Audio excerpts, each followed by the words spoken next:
In the year 1212 since the birth of Christ, Friedrich, the only son of Heinrich Stauffer, to his father's glorious throne arose. By Providence chosen, though only 16 years old, clever and strong, he was a king most bold. Challenges were plentiful, but his judgments full of wisdom. Soon many a vassal, duke, or lord swore fealty to his kingdom. Monarch Roger, a patron to the erudite and all the wise men, every scholar, no matter their faith, was welcomed to his realm. His deeds were glorious, his subjects loved him more and more, his dominion prospered like never before.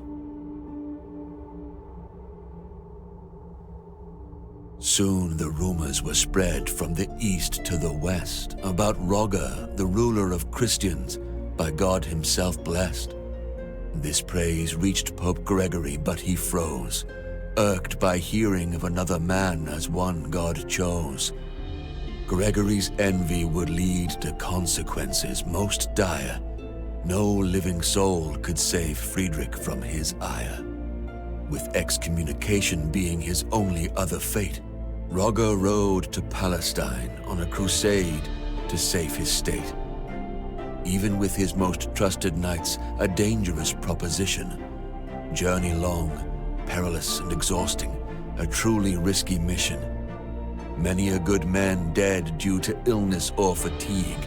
That was the true terror of the Pope's intrigue. One day a desert storm came, raged and refused to wane, threatening to end both their lives and the campaign.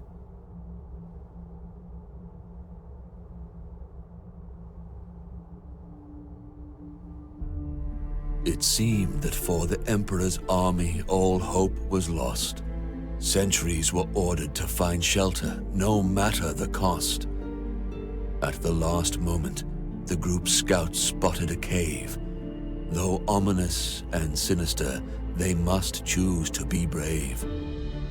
Roger's men entered the grotto with uneasy feel, making camp in surroundings that were most unreal. Days went by, the storm unwavering, no sign it would clear. Friedrich and his chosen explored their shelter without fear.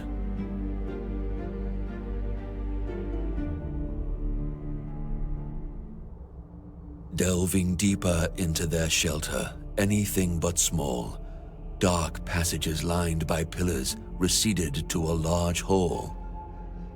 Friedrich and his company were men loyal and seasoned, but in their hearts was dread which could not be reasoned.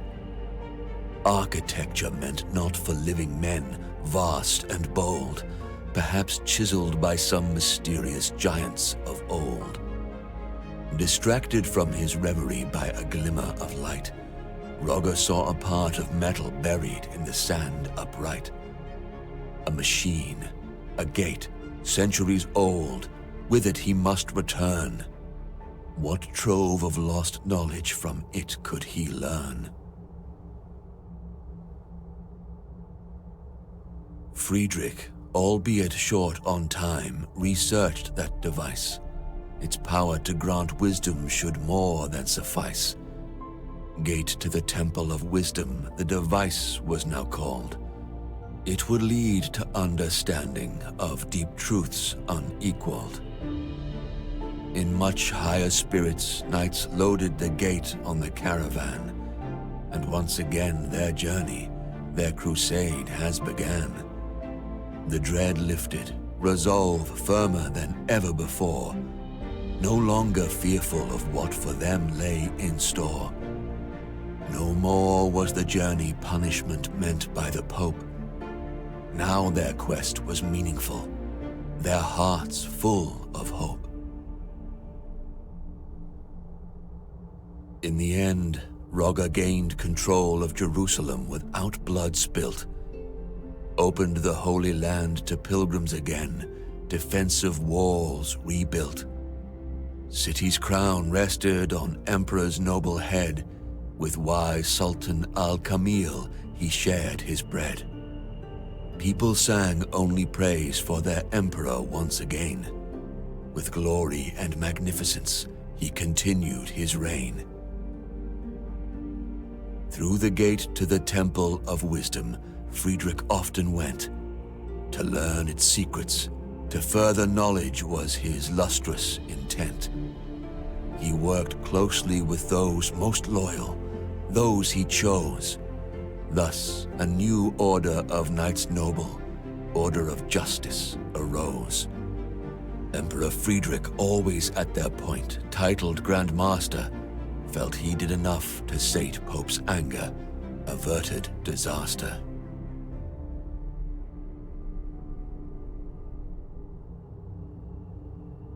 But to Gregory's ears were whispered rumors terrible, stories about a deal with the devil and lies unbearable, about how Rogger's order was built to conceal a devil's gift, and since the Pope believed it, it caused an irreparable rift. Not long before the Emperor was excommunicated, by all the people of faith, he was to be isolated. Residents of Jerusalem who just a year ago called him their savior, now cast him out, the Pope to blame for this behavior. The Emperor by this iniquity was aback taken. All the Pope's intrigues left him quite shaken. When he finally retreated to Italy and his throne, he lived for his order of justice and his land alone.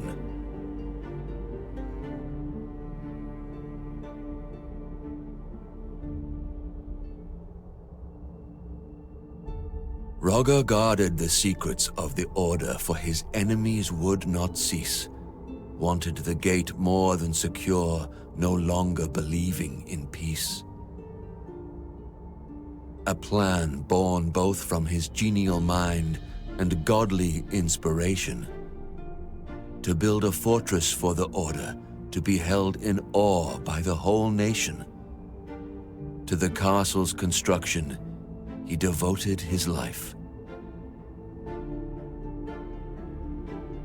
8 massive walls to survive any strife, 8 watchtowers with windows peering over the countryside, eternally guarded by 8 men most loyal and eagle-eyed. 8 sides to the courtyard for the men to meet and rest. In the middle of it all, an 8-sided podium protected best. On this podium, the gate to the Temple of Wisdom was erected. By all the knights, not to be worshipped, but to be respected.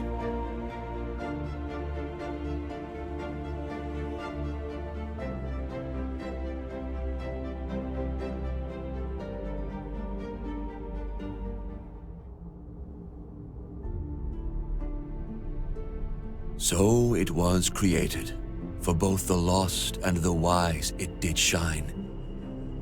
Templum Justitia, the temple of justice, the castle, the shrine. It was quarters of the order by the wise Placentinus foretold. Inside were troves of wisdom and power, more precious than gold. Even for the wise and powerful flies the time. Men became old, children rose to their prime.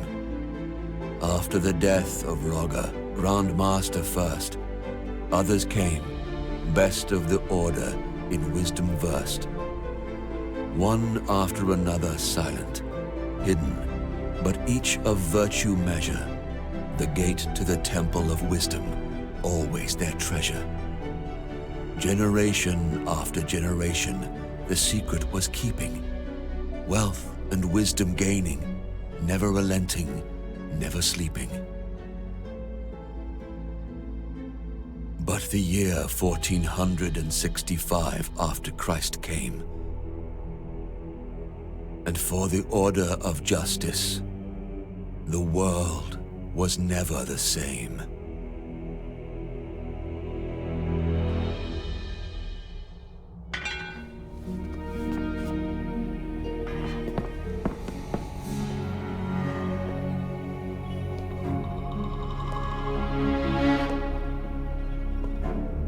There he is! Look up! In the window, across the room! Get in!